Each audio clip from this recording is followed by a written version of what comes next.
नमस्कार, मैं शिवा पारासर आपके साथ और आप देख रहे हैं इंडिया 24 न्यूज। इंडिया 24 न्यूज के खास कार्यक्रम हेलो डॉक्टर शो में आपका बहुत बहुत स्वागत है। और आज हमारे साथ हेलो डॉक्टर के एपिसोड में मौजूद हैं बरेली का एक बहुत जाना पहचाना नाम, एक समाज सेवी के तौर पर व्यक्ति सामने आते हैं, डॉक्टर विनोद पागरानी जी। डॉक्टर विनोद पागरानी जी जो है कुछ लोग हॉस्पिटल के ऑनर भी हैं, हड्डी के डॉक्टर हैं बेसिकली अगर कहा जाए तो। लेकिन सबसे बड़ी बात है कि जो है हड्डी के डॉक्टर के साथ साथ जो मरीजों को जिस तरह से सेवाएं करते हैं उसके साथ साथ जो है समाज सेवी के तौर पे भी बरेली में जाने जाते हैं। और खासकर जो है बीजेपी के जो है नेता के रूप में भी बरेली में जाने जाते हैं। तो बिना देरी के जो है सबसे पहले आपको जो है वेलकम कराते हैं डॉक्टर विनोद पागरानी जी का। नमस्कार डॉक्टर साहब, कैसे हैं आप? नमस्कार, मैं बहुत बढ़िया हूँ। सबसे पहले शुरुआत करते हैं आपके बचपन से। तो बचपन से जो अभी तक का आपका जो सफर रहा है उसके बारे में बताइए, किस तरह से आपका बचपन जो है बीता था? देखिए, हम एक ऐसे परिवार से आते हैं जिन्होंने विभाजन का दंश झेला। जी। विभाजन के समय हमारा परिवार जो विभाजन से पहले सिंध क्षेत्र में, वर्तमान में जो पाकिस्तान क्षेत्र है, जी, जी। वहाँ से पूरा परिवार यहाँ पर आया, अपने सब कुछ छोड़ के यहाँ पे आया। जी। और हमारे दादाजी ने, हमारे पिताजी ने, हमारे परदादा जी ने बहुत संघर्ष किया।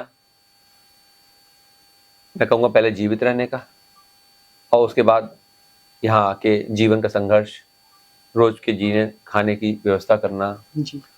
और बच्चों के पढ़ाना और उनको स्थापित करना। और भगवान की कृपा से विभाजन के समय जब परिवार के पास कुछ भी नहीं था और शून्य से क्या नेगेटिव में परिवार आ गया था, बिल्कुल। उससे आज हम सब लोग कई पीढ़ियां उसमें लग गई, हमारे दादाजी पिताजी। हाँ, और आज मतलब हम सब लोग पढ़ के आज समाज की स्थिति में। तो बहुत ही मध्यम वर्गीय परिवार से आप जो है ताल्लुक़ रखते थे, लेकिन अपनी मेहनत और लगन के मुताबिक जो है मेहनत से जो है इतना मुकाम आपने हासिल किया। कैसे महसूस होता है आपको? देखिए, मैं मानता हूँ कि इसमें सबसे बड़ा योगदान हमारे परिवार का रहा और हमारे दादाजी, हमारे पिताजी ने, परिस्थिति चाहे कुछ भी हो, हम पढ़े और उन्होंने व्यापार में हर तरह व्यापार भी किया, लेकिन हमें उन्होंने पढ़ने का पूरा समय दिया। और सौभाग्य से मैं, मेरे भाई, मेरे बीच वाले भाई साहब भी एक हैं जो बच्चों के डॉक्टर हैं। हम लोग बचपन से हर क्लास संग पढ़ते थे, क्योंकि आर्थिक से दिक्कत होती थी तो 2 सेट किताब का नहीं होता था हमारे पास। और चांस की बात थी, हम दोनों पैरेलल एक ही क्लास में थे जी। तो हम हमेशा एक सेट से किताब से पढ़ते थे। और मैं बोलता था, वो मेरे भाई साहब सुनते थे। स्कूल टाइम से हमें आदत थी एक बुक सेट से पढ़ने की। जी। और वो आदत ऐसी रही कि MBBS की सिलेक्शन तक हम दोनों लोग एक किताब से पढ़े और मैं बोलता रहा, वो सुनते रहे और मिलके हमारी ऐसी जोड़ी बन गई जिसका एक बहुत ही सपोर्ट रहा आपस में। और इवन MBBS का सिलेक्शन भी हमारा जो हुआ एक संग हो गया। जी। और मेरे को आगरा मेडिकल कॉलेज मिला, जी। मेरे भाई साहब को मेरठ मेडिकल कॉलेज मिला। तो हमारे पिताजी ने फिर मेरा ट्रांसफ़र मेरठ मेडिकल कॉलेज करा दी ताकि दोनों भाई संग में रहें। बिल्कुल। और मेडिकल कॉलेज में भी हम एक किताब से पढ़े, जी। एक ही सेट, क्योंकि लगातार गवर्नमेंट कॉलेजेस में पढ़े हम लोग। स्कूलिंग हमारी आर्मी स्कूल से और उत्तम स्कूल से हुई। जी। और मेरठ मेडिकल कॉलेज में हम दोनों लोग वहाँ भी एक सेट ऑफ किताब से पढ़ते थे। मैं बोलता था, वो सुनते थे। तो इसी तरीके से हमारा जो स्कूली जीवन है कि वो मिलके भाई का भाई से साथ रहा और मिलके जो हमारा, मैं समझता हूँ, एक किताब से पढ़े उसका भी एक सपोर्ट रहा बिल्कुल मिलकर पढ़ने में।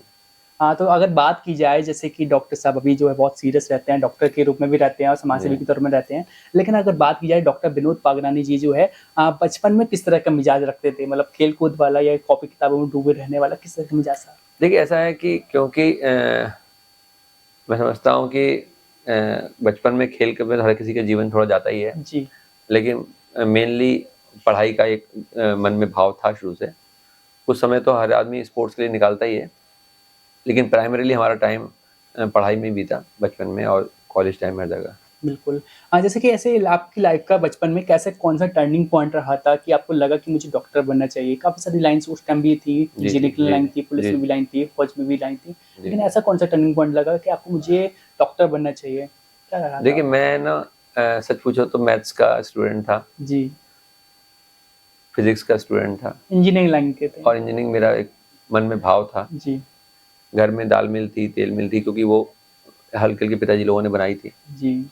तो उसमें मैं बीच बीच में लग जाता था, मोटर ठीक करने में, बेल्ट ठीक करने में, मिस्त्री के संग लग जाता था और मुझे बड़ा मजा आता था उसे करने में। जी। तो हमेशा ये सोचा था मैं इंजीनियर बनूंगा। जी। और फिर वो माताजी का मन था कि हम डॉक्टर बने, तो माताजी के कहने पे हमने फिर वो विचार छोड़ के मेडिकल लाइन में हमने प्रवेश दिया। जी। सौभाग्य से सिलेक्शन हो गया पहली बार में ही। तो जब सिलेक्शन हो गया, सिलेक्शन होने के बाद लगा कि यार चलो जोड़ी बनी थी, दोनों का सिलेक्शन हो गया, जी। अब मुझे फिर से इंजीनियरिंग की तैयारी करनी चाहिए। और मुझे लग रहा है कि मैं मेडिकल साइंस में ना आऊँ और इंजीनियरिंग की तैयारी करूँ। तो मैं दोबारा से इंजीनियरिंग की तैयारी का मेरा मन बना रहा था। ठीक।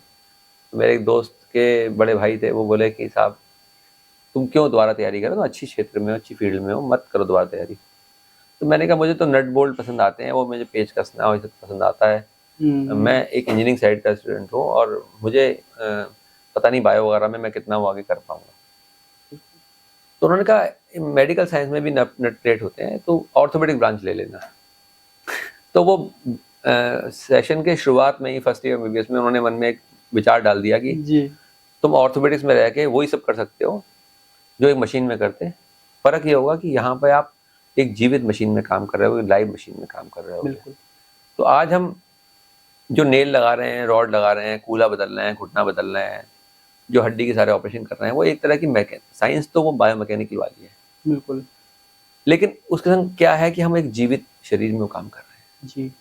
तो वहाँ बायोलॉजी भी है और वहाँ इंजीनियरिंग भी है, दोनों का मिक्सअप है। और वो शायद भगवान की ऐसी कृपा रही कि क्योंकि वो साइंस का एक इंजीनियरिंग वाला मेरे मन में माइंडसेट था, और जो ये टीचिंग मेडिकल कॉलेज से मिली वो कंबाइंड एक चीज़ हुई। तो ऐसा मुझे भगवान की कृपा रही कि हड्डी में हम शायद अच्छा कर पाए। अच्छा, जैसे आप डॉक्टर के रूप में जो है मरीजों का इलाज करते हैं, हड्डियों का इलाज करते हैं बेसिकली कहा जाए तो, लेकिन अभी तक का आपकी लाइफ का ऐसा कौन सा ऐसा कोई केस रहा जो आपको लगा कि ये केस मुझ पे नहीं होगा, या ऐसा डर सा लगा कि अगर ये नहीं हो पाया तो क्या होगा? कोई ऐसा कहाँ रहा हो केस आपके साथ? देखिए ऐसा है, जब आप हुआ कभी? कॉलेज से निकलते हो तो आप लिमिटेड केसेस करके निकलते हो। जी। समय के संग आप वर्कशॉप्स करते हो, केसेस करते हो, और मरीज आते हैं तो आप दिन पे दिन अनुभव प्राप्त करते हो। बिल्कुल। क्योंकि एक चैलेंज लेना एक जीवन की आदत थी, तो हमने ऐसे चैलेंजिंग केसेस करे जिनको मैं समझ सकता हूँ कि कोई भी एक ऑर्थोपेडिक सर्जन करने से पहले कई बार सोचता है। बिल्कुल। और आज की डेट में हम बरेली में ऐसी सर्जरीज कर रहे हैं जो बहुत ज़्यादा डिमांडिंग है, जो बड़े शहरों में भी लिमिटेड लोग डॉक्टर्स कर रहे हैं, वो हम बरेली में सुविधा दे रहे हैं। ऐसे ऐसे कॉम्प्लिकेटेड कूल्हे की कटोरी के फ्रैक्चर्स हम लोग सर्जरी कर रहे हैं, ऐसी ऐसी स्पाइन की सर्जरीज हम कर रहे हैं, ऐसी जॉइंट रिप्लेसमेंट सर्जरीज हम कर रहे हैं जो साधारणतः हर कोई नहीं कर रहा है। तो एक ये शायद भगवान की कृपा है कि ऐसा सब कुछ हो पा रहा है, तो बगैर भगवान की कृपा के शायद ये सब नहीं पता। अच्छा, आपकी जैसे अभी ये जो आपका खुश लोग हॉस्पिटल आपका है, आगे भी आपका जो है इन फ्यूचर भी और ब्रांच हो कि और सारी भी ब्रांचेस हों ताकि और भी लोगों तक आप पहुँच सकें, उनकी भी सेवा कर सकें। ऐसा कोई विज़न आपका आगे का? क्या मोटो देखिए, जब रहा? हॉस्पिटल शुरू किया था तो ये 4-5 स्पेशलिस्ट डॉक्टर से शुरू किया था जी। 2012 में, 2013 इनफेक्ट कह सकते हैं।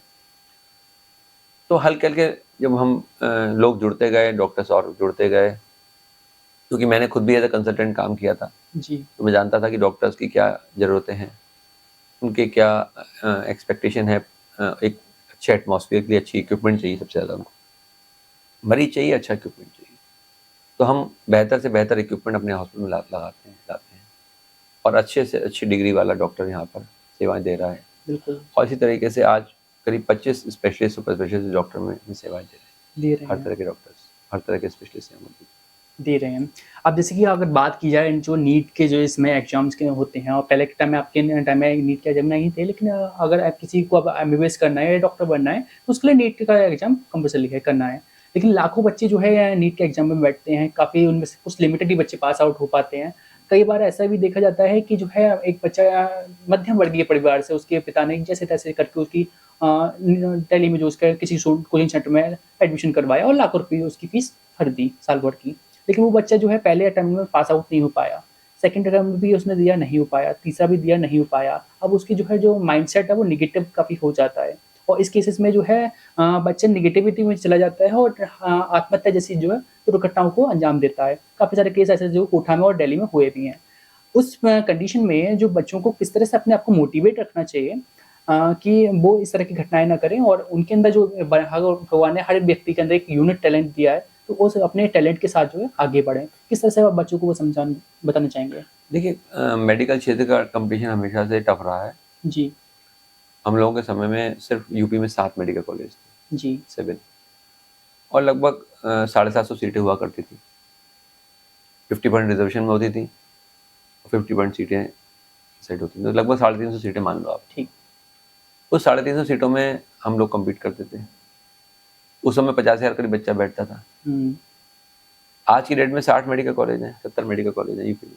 बिल्कुल। बच्चा भी उसी रेशियो में बढ़ गया है।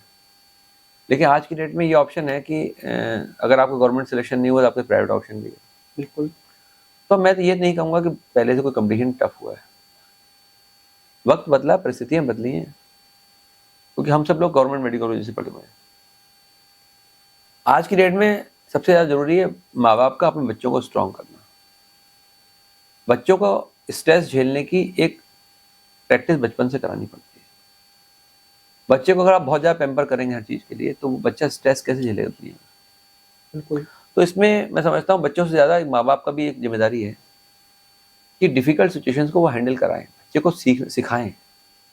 हर चीज़ को उनको परोसा जाएगा तो वो डिफ़िकल्ट सिचुएशन हैंडल करने के कभी उस स्टेज को डेवलप नहीं कर पाएंगे जी, और सीधा उस इतना बड़ा स्ट्रेस उनके बाद में आ जाएगा सिलेक्शन लेने का, तो वो स्ट्रेस को हैंडल नहीं कर पाते हैं और इस तरह का कदम उठा लेते हैं, जो गलत है। गलत है कहीं न लेकिन अगर बात की जाए जैसे काफ़ी सारे बच्चे जो है एडमिशन लेते हैं और कुछ लोग को पास आउट हो पाते हैं। किस तरह को हर व्यक्ति के अंदर जो है हर बच्चे के अंदर एक भगवान ने एक यूनिक टैलेंट दिया होता है। किस तरह से हर बच्चे को अपने देखिए मैं अंदर का मानता टैलेंट हूँ कि पहचानना चाहिए? ऐसा है कि क्या एक बताना चाहेंगे? अगर आपका मन मेडिकल क्षेत्र में जाने का है और किसी वजह से शायद आप वहाँ बहुत अच्छा परफॉर्म नहीं कर पा रहे, जी, तो आपको नए रास्ते तलाशने चाहिए। वो एक अंतिम क्षेत्र नहीं है, वो सिर्फ एक मात्र एक सिंगल एक ऑप्शन है, उसके अलावा हज़ारों ऑप्शन और भी हैं। तो आपको ये पहचानना होगा कि मेरे लिए कौन-सा क्षेत्र सबसे ज़्यादा परफेक्ट है। जी, मेरे अंदर किस चीज़ का हुनर है। भगवान ने हर किसी को कोई ना कोई हुनर दिया है, बिल्कुल। पहचानना उसको पड़ता है और ज़रूरी नहीं जो आप जिस दिशा में जा रहे हो, वो दिशा आपके लिए सही हो। जैसे मैंने बताया मैं पहले इंजीनियरिंग का मन में था जी, और भगवान ने मुझे इस जगह मोड़ दिया। वो उसका मोड़ने का तरीका होता है। मैं अगर एमबीबीएस में सिलेक्शन नहीं लेता, तो शायद आज ऑर्थोपेडिक सर्जन नहीं बना होता जी, और शायद किसी एक मुर्दा मशीन में इंजीनियरिंग कर रहा होता अपनी। आज मैं जीवित मशीन में एक इंजीनियरिंग कर रहा हूँ बॉडी में। तो ये एक भगवान का भाव था, तो कभी-कभी जो हो रहा है उसे होने देना चाहिए। अगर आपका सिलेक्शन नहीं हो रहा तो शायद भगवान आपसे कुछ और चाह रहा है, कुछ और अच्छा करना चाह रहा है। जी, तो उसको एक्सेप्ट करना चाहिए और उस दिशा में आप क्या नया किसी और दिशा में कर सकते हो, वो भी ऑप्शन ट्राई करना चाहिए। क्योंकि मेडिकल का क्षेत्र अच्छा है, लेकिन मेडिकल क्षेत्र में आने के लिए सबसे पहले आपके मन में ये भाव होना चाहिए सेवा का। जी, अगर आपके अंदर ये मन में भाव सेवा का नहीं है और आप सोच रहे हो कि मैं गवर्नमेंट सिलेक्शन नहीं हो तो प्राइवेट सिलेक्शन इतने करोड़ रुपए देके सिलेक्शन लेके आ जाऊं, तो मन का भाव अगर पैसा देके रहा है तो पैसा आपको पैदा करने का रिटर्न चाहिए का एक मन में भाव रहेगा। जी, लेकिन वो भाव फिर आपको मेडिकल क्षेत्र में बहुत सक्सेस मिलेगा। मेरे गुरुजी हैं प्रोफेसर डॉक्टर पी के डबराल साहब, जिन्होंने मुझे हड्डी की शिक्षा दी। उनका ये कहना है कि मेडिकल क्षेत्र में पेशेंट जब आता है तो आपको कुछ ना कुछ देता है, लेता नहीं है। बिल्कुल, वो आपको पैसे देगा आपके काम के, पूरा नहीं देगा, कम देगा। कम नहीं देगा तो आपको 4 मरीज और दे देगा, फिर दुआ देगा, बिल्कुल, लेगा कभी कुछ नहीं। बिल्कुल, वो दाता होता है, वो भगवान होता है। अगर आप मरीज को भगवान का रूप मानेंगे, दाता मानेंगे, तो आपको वो एक सिखाता भी है, वो आपका टीचर भी है पेशेंट, क्योंकि आप उसको करते तो और ज़्यादा सीखते। बिल्कुल, तो अगर उस भाव से आप आना चाहते हो तो मेडिकल क्षेत्र में आइए और अर्निंग के भाव से आना चाहते हो तो बहुत सारे क्षेत्र दुनिया में है, जरूरी नहीं आप मेडिकल क्षेत्र में आइए। क्योंकि मेडिकल क्षेत्र आज की डेट में क्योंकि ह्यूमन लाइफ से डील करता है, तो ह्यूमन लाइफ को ट्रीट करने का अपने आप में एक बहुत बड़ा स्ट्रेस है बिल्कुल, और स्ट्रेस अगर आप शुरू में नहीं हैंडल कर पा रहे हैं तो मेडिकल क्षेत्र में आने के बाद ट्रीटमेंट शुरू करने के बाद कैसे हैंडल करोगे। किसी पेशेंट का बहुत अच्छा ट्रीटमेंट ना हुआ हो, उसके परिणाम बहुत अच्छे ना हो, तो रात को आपको नींद नहीं आती। आपके मन में वो पेशेंट घूमता रहता है, मैं कैसे उसका और अच्छा कर दूं, कैसे उसका और अच्छा कर दूं। जब तक ये भाव जागृत नहीं होगा, आप कैसे उसका ट्रीट कर पाएंगे? बिल्कुल। जैसा कि अभी देखा जाता है कि पुराने के टाइम की अपेक्षा जो है टेक्नोलॉजी का टाइम जी, है जी, इसमें। पहले बुक्स से पढ़ते थे जो है, जी, लाइब्रेरी में जाके जी, पढ़ते थे, लेकिन अब जो है काफ़ी सारे जो है कोर्सेज़ ऑनलाइन जी, हो चुके हैं। जी, जी, कंप्यूटर और लैपटॉप पे हो चुके हैं, फ़ोन्स जी, पर हो चुके हैं। कई बार देखा जाता है जो बच्चे नीट के एग्ज़ाम की तैयारी कर रहे हैं, हुँ, फ़ोन में या लैपटॉप से पढ़ाई कर रहे हैं, पता चला कि 5 मिनट में जो एक नोटिफ़िकेशन आता है इंस्टाग्राम का और बच्चे ने क्लिक किया, सोचा कि मैं 1 घंटे से पढ़ रहा हूँ, 5 मिनट देखता हूँ रील्स, उसके बाद हट जाता हूँ, वापस आ जाता हूँ। हुँ, वो 5 मिनट का स्ट्रेच जो है 2 घंटे में कब बदल जाता है, पता नहीं चलता। तो हुँ। जो माइंड को जो है पढ़ाई के टाइम पे किस तरह से जो है डिस्ट्रैक्शन से बचाया जा सके, क्या कहना चाहेंगे बच्चों से? देखिए, इस समय जो अपने अनुभव से। डिस्ट्रैक्शन की बहुत सारे कारण हैं, पहले जितने डिस्ट्रैक्शन नहीं हुआ करता था, आज की डेट में डिस्ट्रैक्शन बहुत सारी चीज़ों से हो जाते हैं। जी, ये बात बिल्कुल सही कही आपने। लेकिन हमारे टाइम पे टीवी था और टीवी में तमाम तरह के जो मल्टीपल चैनल शुरू हो गए थे उस समय। बिल्कुल। लेकिन हमने जब तैयारी करी एंट्रेंस एग्ज़ाम की, उस समय सीपीएमटी हुआ करता था और सीबीएसई बोर्ड हुआ करता थी, ऑल इंडिया एंट्रेंस होती थी, ऑल बिल्कुल, इंडिया पीएमटी हुआ करता था। बिल्कुल। तो हमने शायद 1 साल से टीवी नहीं देखा होगा उस दौरान। उस दौरान हम टीवी देखते नहीं थे। बस ज़रूरी जो समाचार का टाइम होता था, उस समय आके समाचार सुनते थे और हम 1 साल हमने टीवी नहीं देखा। तो कुछ सबसे इम्पोर्टेंट चीज़ है मन का दृढ़ निश्चय, मन पक्का करना। अगर आप मन से स्ट्रॉन्ग हैं, तो आपको कोई भी डिस्ट्रैक्शन आसानी से हिलाता नहीं है। बिल्कुल, लेकिन मन में आपका दृढ़ निश्चय नहीं है, मन से वीक हो, तो आपके डिस्ट्रैक्शन हज़ार तरीके से हो सकते हैं। बिल्कुल, तो यूँ आपको कमिटेड रहना पड़ेगा, आपको डिटरमिन्ड रहना पड़ेगा, मुझे ये करना है। जब आपको मन में ये भाव लगे कि आज मुझे नहाना है, जल्दी से नहाना है, मेरा टाइम वेस्ट ना हो, मुझे पढ़ना है। जब आपको लगे मैं वॉशरूम में जल्दी से होके आ जाऊँ, मेरे को पढ़ना है। ऐसा भाव जागृत होना चाहिए, तो आप पढ़ाई कर पाते हो, तब आप नंबर अच्छे ला पाते बिल्कुल। हो। ये भाव आना चाहिए। आना चाहिए। लेकिन एक सबसे बड़ी डिस्ट्रैक्शन क्या होती है कि जो हमारी एज होती है 16 से 25 साल के बीच में, जो हमारे माइंड में काफ़ी सारे हार्मोन्स जागृत होते हैं। उस समय वो हार्मोन्स ऐसे होते हैं कि जो लव अट्रैक्शन के दौर में चले जाते हैं कि मैं किसी कोचिंग सेंटर में बच्चे पढ़ रहे हैं, उस पता चला कि उसी कोचिंग सेंटर में कोई लड़की भी है, उनको पसंद आ गया, अट्रैक्ट हो गए और वो गलत दिशा में चले जाते हैं उस जो सब पीरियड में। तो अगर हम का निर्णय है कि हमको आईएम एमबीबीएस डॉक्टर बनना है, तो हमें अपने लक्ष्य पर फोकस करना चाहिए या अगर वो इस तरह से डिस्ट्रैक्शन लग जाती है तो उसको छोड़ना चाहिए? क्या उस सिचुएशन में बच्चे को करना चाहिए ताकि वो अपने लक्ष्य को जो पा सकें? क्या अपने अनुभव से बताना चाहेंगे सभी बच्चों के लिए? देखिए, हर चीज़ की एक आयु है। बिल्कुल, आपको अपने शरीर में अपनी ग्रंथियों को कंट्रोल करना, अपने सेंसेस को कंट्रोल करना। बिल्कुल, आपके उद्देश्य क्या हैं, उस उद्देश्य से नहीं भटकना। जैसे मैंने कहा, डिटर्मिनेशन होना चाहिए। अगर आप डिटरमिन्ड हैं कि मुझे ये लक्ष्य मेरे को भेदना है, अर्जुन ने को अगर उसकी आँख दिख रही है, तो उसे कुछ और नहीं दिखेगा। बिल्कुल, तो जैसा भगवान श्री कृष्ण जी ने कहा कि आपको चिड़िया की आँख देखनी है और कुछ नहीं देखना, उसी को भेदना है। तो आपको अगर आँख दिख रही है, तो आप आँख भेद दोगे और आपको जब 50 चीज़ें दिख रही हैं, तो आपका लक्ष्य कैसे भेद पाओगे? तो मन को एकाग्र तो करना ही पड़ेगा। ये तो आपको लाना ही पड़ेगा। मन की एकाग्रता चाहिए, मन में डिटर्मिनेशन चाहिए, मन में गोल आपको पता होना चाहिए कि मेरी उम्र अभी पढ़ने की है। मेरा लक्ष्य अगर सिद्ध हो जाता है, मैं अगर पढ़ लेता हूँ, तो सही उम्र में आपको विवाह एक ज़रूरी पार्ट है। अगर आपको किसी से लव हो प्रेम रहा हो है, जाता है। प्रेम होता है, तो ये भी एक नेचुरल चीज़ है। लेकिन हर चीज़ का एक समय है। उस समय को अगर आप गड़बड़ कर दोगे, पढ़ने के टाइम ज़्यादा खेलोगे और सिलेक्शन टाइम में आप लव में जाओगे, तो फिर आपके गोल तो आप पीछे रह जाएँगे। तो गोल्स का अगर हमारा के लक्ष्य है कि हमको डॉक्टर्स बनना है या कुछ भी बनना है, तैयारी हम कर रहे हैं, तो उस बीच में जो हमें लव जो गर्लफ्रेंड और बॉयफ्रेंड वाले चक्कर से बचना चाहिए, देखिए, मैं कायदे में। समझता हूँ कि आपको अपने पहले तो लक्ष्य निर्धारण करने पड़ेंगे और लक्ष्य हमेशा बड़ा रखें, लेकिन वास्तविकता रखें। बिल्कुल, बड़ा लक्ष्य लेकिन वास्तविकता उसमें होनी चाहिए कि मैं इसे पा सकता हूँ, लेकिन रखें बड़ा। बड़ा लक्ष्य बनाएँगे तो उसे संघर्ष करेंगे और निश्चित उसे पाएँगे। नहीं पाएँगे तो थोड़ा कम पाएँगे, लेकिन हाँ, ऐसा लक्ष्य होगा कि हाँ, कम भी रह गया तो आपको कोई बात नहीं, आपने बिल्कुल, उस जगह पहुँच पाए, मोटी-मोटी तौर से। छोटा लक्ष्य बनाएँगे तो आप बहुत ज़्यादा ग्रोथ नहीं कर पाएँगे जीवन में। तो लक्ष्य हमेशा बड़ा रखें, वास्तविकता उसमें होनी चाहिए, एक प्रैक्टिकलिटी उसके अंदर होनी चाहिए उसको पाने की और मन में डिटर्मिनेशन, एकाग्रता और उसके लिए कर्मठता चाहिए। खाली लक्ष्य तय करने से नहीं होगा, उसके लिए प्लानिंग चाहिए और सबसे स्ट्रैटेजी इम्पोर्टेंट चाहिए टाइम प्लान। बिल्कुल, आज की डेट में सबसे ज़्यादा इम्पोर्टेंट जो है टाइम मैनेजमेंट है। बिल्कुल, हर किसी का तो 24 घंटे ही है। उस 24 घंटे को कौन कैसे यूटिलाइज़ करता है, ये मैटर करता है। सोना ज़रूरी है, कम से कम 6 से 7 घंटे सोना ही है। अगर नहीं सोएँगे तो आप हेल्दी नहीं रहेंगे। थोड़ा बहुत एक्सरसाइज़ 1 आध घंटे की ज़रूरी है, वो करना ज़रूरी है। सिलेक्शन के दौरान भी करना जरूरी है, 1 आध घंटा एक्सरसाइज, 4 मिनट एक्सरसाइज, उससे माइंड फ्रेश रहेगा। वॉक करिए, कुछ ना कुछ जरूर करिए, नहीं तो आप बिल्कुल मेंटल ब्लॉक हो जाएगा आपका। बिल्कुल तो 1 आध घंटा एक्सरसाइज, वॉक वगैरह जरूर करिए। इसके अलावा बाकी चीज़ों से बिल्कुल अब दूर हो जाइए। फ्रेंडशिप वगैरह में का हर चीज़ का समय लिमिटेड टाइम से मिलिए, लोगों से मिलिए, अपने सहपाठियों से मिलिए जो तैयारी कर रहे हैं। मिलने मिलाने से क्या होता है, वो क्या पढ़ रहा है, आप क्या पढ़ रहे हो, उसे नई चीज़ें पता लगती है। लेकिन आप अपने गोल से ना भटकें, बहुत सारी चीज़ें जीवन में डिस्ट्रैक्शन वाली आएंगी, उसी को हटा के अपना एकाग्रता करना ही वाला ही आदमी सिलेक्शन दे पाता है। बिल्कुल, अब जब बात जो है अभी जो है स्टूडेंट्स की हुई, अगर आप बात अब जो है डॉक्टर पागरानी जी की होगी, तो अभी इतना सक्सेसफुल होने के बाद और एक हॉस्पिटल के ऑनर होने के बाद, आगे क्या आपका जो है एक लक्ष्य है, आगे की और आपकी जो प्लानिंग है कि मुझे अब ये भी अचीव करना है?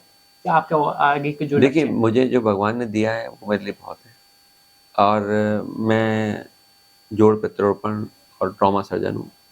घुटना बदलना, कूल्हा बदलना, कंधा बदलना, complicated spine surgeries, arthroscopy surgery, दूरबीन वाली सर्जरी घुटने की, जी, सारे accidental, neglected trauma, complicated trauma हम ऑपरेट कर रहे हैं। तो ये चीज़ भगवान ने दी है, ये अपने आप में ऐसी चीज़ है कि हम कुछ और मांगने लायक नहीं। बिल्कुल, हमारा भाव ये है कि हम इसी दिशा में लोगों की सेवा करते रहें। सेवा का भाव रहा है शुरू से, और आगे भी भगवान जो मुझे दायित्व देगा, किसी भी क्षेत्र में दे, तो उसको पूरी कर्मठता से मेडिकल के क्षेत्र के संग-संग, क्योंकि ये तो अपनी लाइफ ऐसी है मेडिकल क्षेत्र, जिसमें मुझे एक काम करने में आनंद आता है, आनंद की अनुभूति होती है। आप किसी को ट्रीटमेंट करते हो तो जो मरीज़ ठीक होता है, जब चल के आता है, और जो उसकी दुआ होती है वो ऐसा मन में ऐसे सुकून दे रही होती है, उसकी मुस्कान ऐसे सुकून दे रही होती है कि आपने किसी के जीवन में परिवर्तन दिया भगवान के माध्यम से। बिल्कुल, तो वो एक ऐसा ऐसा प्रोफ़ेशन है जिसको आप प्रोफ़ेशन नहीं कह सकते, एक सेवा है। निश्चित ही आप उसके लिए पैसा लेते हो। पैसा लेना तो एक जीवन यापन का एक तरीका है। हम जो पैसा लेते हैं उसमें 90% पैसा हम इसी में हॉस्पिटल में इन्वेस्ट कर रहे हैं। नई मशीन ला रहे हैं, नए डॉक्टर ला रहे हैं। तो क्षेत्र में हम आज शुरू में 3-4 डॉक्टर से स्टार्ट किया था, 25 डॉक्टर की सुविधा दे रहे हैं। इस क्षेत्र में कुशलोक हॉस्पिटल, चाहे कोविड टाइम रहा हो, चाहे आज का टाइम रहा हो, लगातार सेवा भाव से काम कर रहा है, और लगातार इस क्षेत्र में अच्छी से अच्छी हेल्थ फैसिलिटी कम से कम खर्च में देने का प्रयास कर रहा है। बिल्कुल। चलिए एक लास्ट संदेश आपका जो है बरेली की जो है आम जनता के लिए क्या रहेगा? आने वाले समय में क्या पॉलिटिक्स के रूप में एक बड़े पद पे जो है डॉक्टर प्रमोद पागरानी जी जो सामने आएँगे, क्या कुछ कहना चाहेंगे? देखिए, जैसा उस रूप में भी सेवा भगवान की देंगे? एक मन होगा, दिशा भगवान देंगे, और मेरे पे कोई दायित्व पार्टी या समाज देता है, तो मैं उसकी पूरी निष्ठा से निभाऊँगा। ऐसा मेरा प्रयास रहेगा कि मैं उस पे खरा उतरूँ, लोगों की जो एक्सपेक्टेशन मेरे से है, जी, मैं उसको पूरा कर पाऊँ। मेडिकल के क्षेत्र के संग-संग समाज के क्षेत्र में या किसी और राजनीतिक क्षेत्र में, जहाँ भी मुझे कोई दायित्व मिलेगा, मैं पूरी कर्मठता से, निष्ठा से उसमें सेवा करने का प्रयास करूँगा। और जिस चीज़ के लिए वो दायित्व ये है कि वो एक राजनीति एक सेवा का एक माध्यम है, जी, समाज से जुड़ने का एक माध्यम है। जी, मेडिकल क्षेत्र भी वही है। आज हम सुबह-शाम इलाज कर रहे हैं, बहुत सारे मरीजों को फ्री देख रहे हैं, बहुत सारे मरीजों को डिस्काउंट करके देख रहे हैं। हमारा उद्देश्य रहता है हमारे अस्पताल से मरीज कोई पैसे की कमी की वजह से ऐसा ना हो इलाज न ले पाए। बिल्कुल। हाँ, ऐसे भाव से हम इलाज करते हैं, और आगे भी जिस दिशा में, जिस क्षेत्र में भगवान हमें ज़िम्मेदारी देंगे, समय हमें ज़िम्मेदारी देगा, उसमें उसी भाव से काम करेंगे। बिल्कुल, बहुत-बहुत धन्यवाद आपका। बहुत-बहुत धन्यवाद। आज आपको बता दें हमारे साथ डॉक्टर विनोद पागरानी जी मौजूद थे जो कि डॉक्टर के रूप में भी सामने आते हैं और डॉक्टर के रूप में भी हमारे मरीजों को बरेली की जनता को सेवाएँ दे रहे हैं और एक समाज सेवी के तौर पर भी बरेली में काफ़ी जगह जो है सामने आपको देखने को मिलेंगे, समाज सेवी के तौर पे भी देखने को मिलेंगे। चलिए फिलहाल इस इंटरव्यू में इतना ही, अगले हफ्ते फिर मिलते हैं एक नए एपिसोड में, एक नए डॉक्टर के साथ, एक नए गेस्ट के साथ। तब तक के लिए देखते रहिए इंडिया 24 न्यूज़ का खास पेशकश।